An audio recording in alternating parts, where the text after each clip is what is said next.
A mediados del siglo V a.C., la plebe romana se agitaba en la lucha por la igualdad política y jurídica ante la arbitrariedad de los magistrados patricios. Esa situación impulsa el nacimiento del primer código legal romano. El romano decide enviar 3 magistrados a Atenas para conocer los principios de Solón, basados en la igualdad y la eunomía, o buen Estado o buen gobierno. A la vuelta de la comisión, el Senado elige 10 magistrados. Esta magistratura es conocida como el decemvirato, teniendo como misión redactar nuevas leyes. En el año 451 a.C., esta normativa toma cuerpo al establecer las 10 primeras tablas, en donde se aprecian los primeros rasgos de humanización de la justicia con la indemnización y reparación de daños. La influencia de la cultura griega en Roma, incluye plano jurídico, se establece en el siglo V a.C., al comparar el contenido de los textos griegos y el contenido de las 12 tablas. Cuando el Senado romano envía una embajada latina a Atenas y otras ciudades de la Magna Grecia para estudiar el contenido de las normas griegas, en especial las de Solón, que cobran importancia en el marco de encontrarse entre los grandes legisladores del derecho ático. Aun cuando se podría establecer que el mundo griego no influenció mayormente el contenido de las 12 tablas, sí vemos que se da el aumento de los poderes de la Asamblea, lo que la hace vinculante. Su publicación como norma legal que garantiza seguridad jurídica. Esto traduce en una forma escrita una serie de patrones de conducta que ya venían transmitiéndose de generación tras generación de manera oral. Y la adopción del principio de la isonomía, es decir, la igualdad de los ciudadanos ante la ley. Entonces, si bien es cierto que el derecho es una de aquellas escasas áreas de práctica social en la que la influencia de la antigua Roma sobre las sociedades no ha sido demasiado notoria, no podemos dejar de ver que como toda comunidad civilizada en la época del esplendor griego, se habían desarrollado un sistema jurídico capaz de sancionar conductas y castigar a infractores. En las tablas 1, 2 y 3 hablaremos del derecho procesal privado.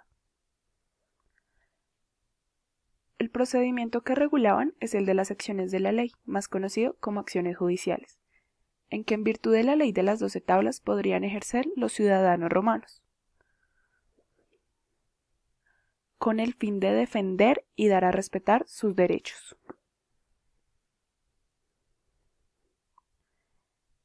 El proceso se caracterizaba por su excesivo formalismo, donde las partes se veían obligadas a pronunciar determinadas palabras, a veces muy complicadas. Esto si querían tener la posibilidad de ganar el litigio. O su segunda opción era realizar ritos. Detrás de este formalismo se encontraba la impronta religiosa. El pretor era el magistrado que presidía el proceso encausulándolo y fijando la controversia. Pero el juez era el que dictaba la sentencia, era un ciudadano elegido de común acuerdo por las partes. La ejecución de la sentencia condenatoria de un deudor se regulaba muy detalladamente. Aunque resulta morbosa por ser personal y cruel, es el fruto del consenso que tuvo la elaboración de las 12 tablas por parte de los patricios y plebeyos. Como los deudores solían ser plebeyos, esta regulación constituía en un principio de seguridad jurídica. El plebeyo podía saber lo que le esperaba en caso de ser insolvente. Gracias.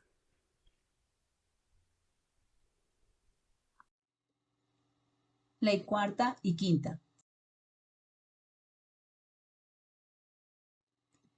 La ley cuarta expone los poderes del jefe de familia, conocido como familias pater. El padre tenía derecho a matar al hijo que nació con una deformidad, por ejemplo. Del mismo modo, podría venderlo como esclavo. Esta ley expresa cuán poderoso era el jefe de familia en la antigua Roma, con poca participación de mujeres y menores. Cuando un padre vendía a un hijo y éste era liberado por su comprador, vuelve de nuevo a su padre las 2 primeras veces que esto sucedía, pero la tercera liberación quedaba libre definitivamente. Otra situación que se presentaba era que si el padre moría y su viuda daba a luz dentro de los 10 meses después de su muerte, se consideraba como hijo legítimo del difunto. La ley quinta caracteriza herencias y tutelas. Indicó que si una persona muriera sin herederos o testamento, como a quien recibiera la herencia sería el pariente más cercano. Esta ley garantizaba que los bienes de una familia permanecieran en la misma familia sin que un gobernante o una persona pudiesen tomarlos.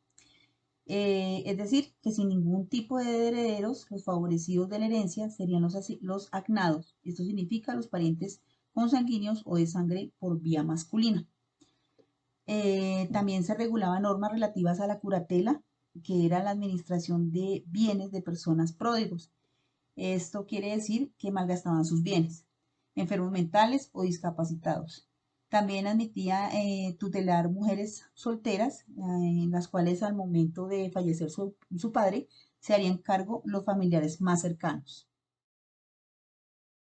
Tabla 6. Propiedad y posesión.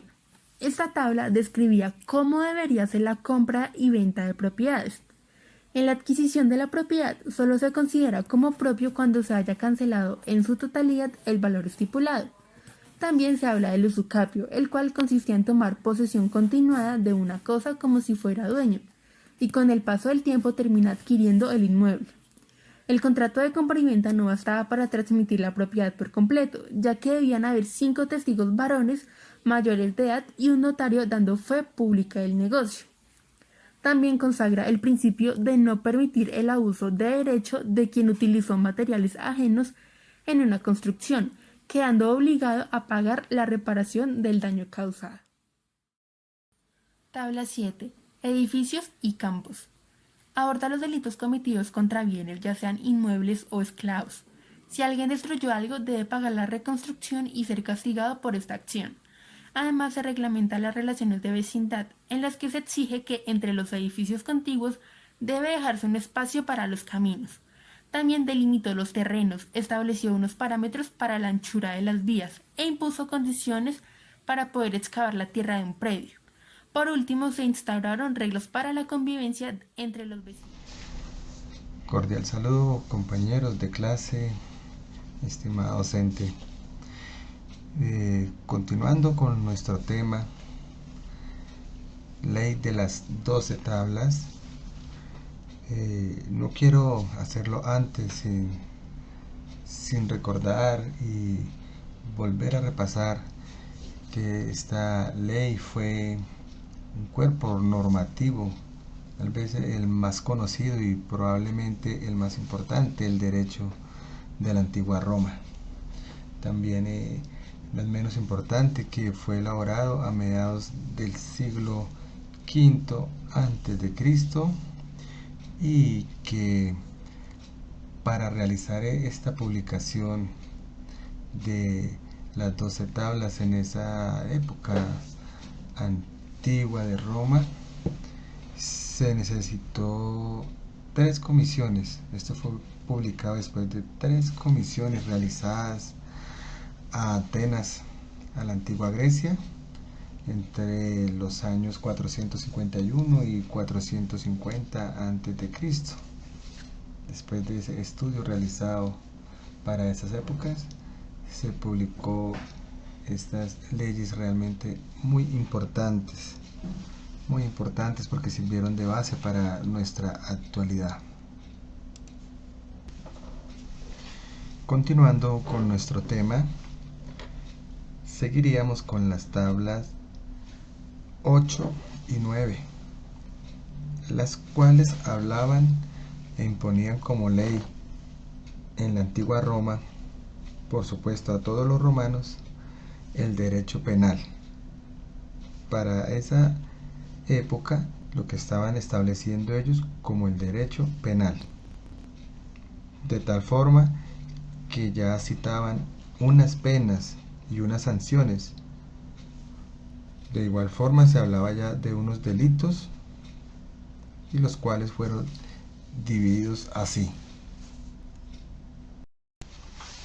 Las tablas 8 y 9 en Roma, y siguiendo el tema, nos hablan del derecho penal que estaban constituyendo y que constituían para esa época Roma. Ese derecho penal fue dividido en 2 partes: el derecho público y el derecho privado. En el derecho público tenemos que se ocuparía del criminal.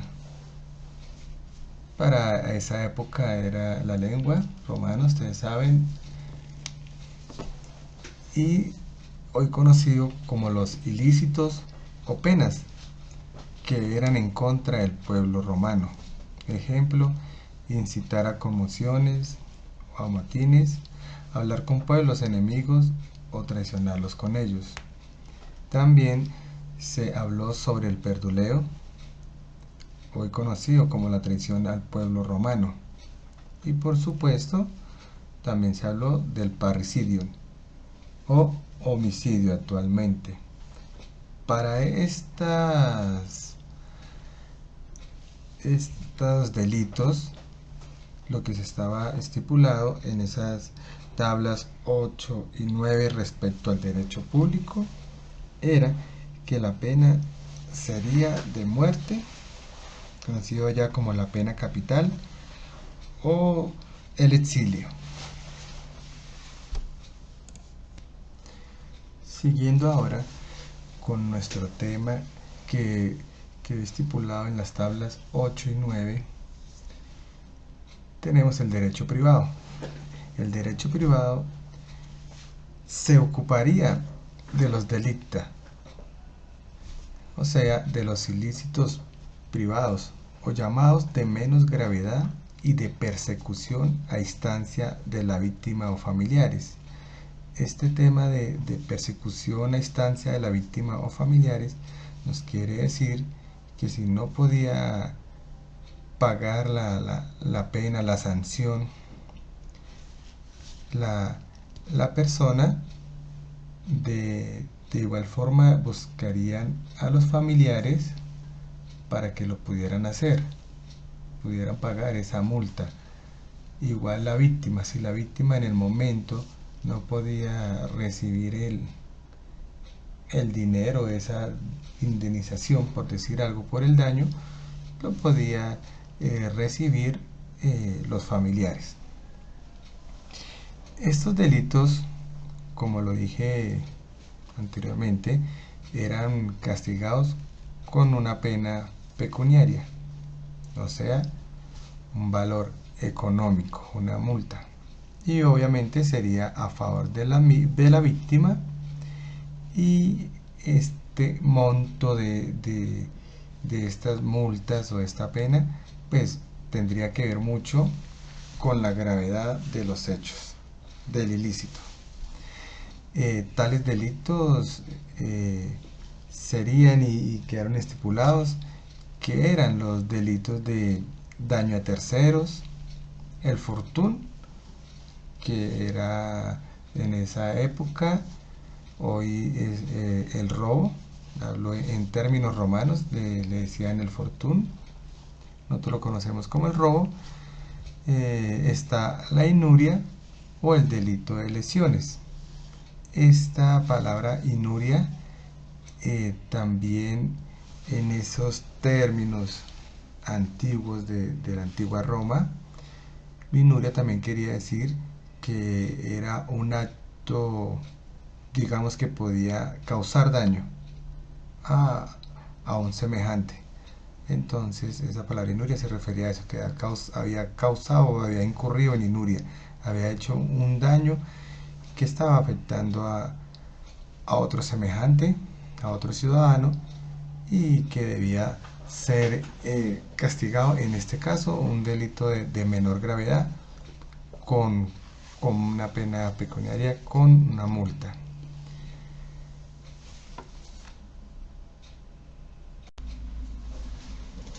Espero haya quedado claro el tema y lo relacionado con las tablas número 8 y 9, lo cual nos referíamos a lo penal, a lo que estableció penalmente para esa época Roma respecto a lo que llamaron ellos el derecho público y el derecho privado. Hasta aquí sería el tema y lo que tiene que ver con esas dos tablas, no sin antes dejarle unos datos importantes. También se hablaba en esas tablas que se establecía la prohibición de concesión de privilegios, por lo que todos los ciudadanos son iguales ante la ley. Ya se hablaba muchísimo de la igualdad de todos los seres humanos y allá se hablaba de la igualdad de todos los ciudadanos. También se habló una parte de derechos prediales que hablaba sobre los espacios entre edificios y los espacios que debían haber entre las fincas o los predios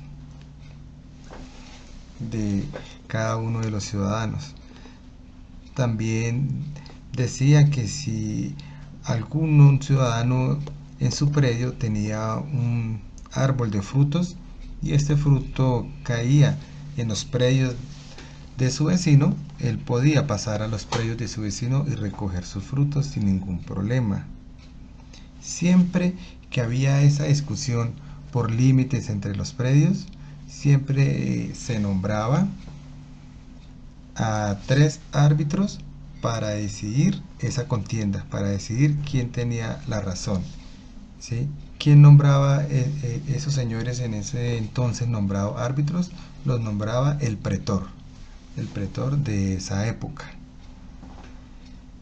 También dice que cualquier daño que fuera causado por algún animal o por agua fluvial que causara daño a un predio de un vecino, se deberían de pagar absolutamente todos los daños. Vemos que esas normas de la antigüedad de tantos años antes de Cristo aún las seguimos rigiendo. También nos decía que los jueces que eran nombrados o el juez que era nombrado para juzgar un negocio, y si éste recibía dinero de alguna de las dos partes, la pena sería de muerte, sería la pena capital, simplemente por recibir algo de una de las dos partes que él estaba enjuiciando en ese momento o que él estaba decidiendo sobre alguna acción ilícita para ese entonces. También nos hablaba que para condenar a un ciudadano a muerte o para quitarle derechos de soberanía de la ciudad, para quitarle libertad o familia, se necesitaba de una declaración solemne del pueblo romano. ¿Y cómo lo hacían? ¿Cómo hacían esa declaración solemne del pueblo romano? Lo hacían medio los comicios por centurias. Centurias ya sabemos que hablan de 100 en ese entonces.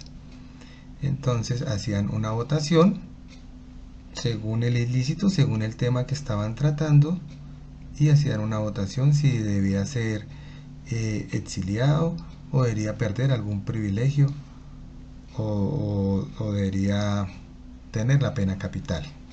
Entonces ya vemos ahí que ya no era una monarquía, no solo decidía una persona, sino ya había un consenso para tomar estas decisiones de trascendencia. Por tal razón, por eso es tan importante estas 12 tablas de nuestra antigüedad. Muchas gracias. Tabla 10 o de derecho sacro. Se regula jurídicamente la vida interna de la ciudad en donde se debían cumplir las disposiciones. Fue la última ley de los decemviros. Es el derecho sagrado, mas no divino. El jure sacro parte del derecho público, que traduce honrar, consagrar, inmortalizar. Se refiere a los muertos y los sepulcros, funerales y honores póstumos. Buenas tardes, el día de hoy yo voy a hablarles sobre la ley 11 y 12, también llamada Tabulae Iniquae o leyes injustas. Se dice de las tablas 11 y 12 que fueron creadas después de la aprobación de las tablas primera a décima por los comicios centuriados, quienes aprobaban leyes, tomaban resoluciones sobre guerra y paz, además de fallar apelaciones de condenados capitales. Que después de completadas las 10 tablas se seguía creyendo que se necesitaban más leyes por compilar, se toma la decisión de que se eligieran unos nuevos decemviros, incluidos 3 representantes de los plebeyos bajo el auspicio de Apio Claudio. Esta comisión compiló 2 tablas entre las que se prohibía el matrimonio entre patricios y plebeyos. Se dice además que no se convocaron a los comicios para su aprobación, lo que causó revuelo entre la plebe. Contenido de las tablas. Tabla 11. Aunque se desconoce a ciencia cierta su contenido, se han referido a ella como la ley inicua, que prohíbe el matrimonio entre plebeyos y patricios. Se afirma que fue derogada por un tribuno de la plebe en el año 309 a.C., a la cabeza de Canuyelo, y el nombre que recibe la ley que la deroga es Lex Canuleia. Desde entonces se operó fácilmente la fusión de las dos clases. Pignoris capio o toma de prenda. Consistía en una especie de prenda que se daba al acreedor para garantizar el precio de una deuda. Residía en la posesión de las cosas del deudor y la podía hacer el jefe de la familia en caso de que su hijo no tuviera con qué pagar. Adicionalmente, y en caso de no poseer nada, podría entregar al culpable o exponerse a la estimación de juicio. Finalmente, no nos queda más que agradecer por su atención. Muchas gracias.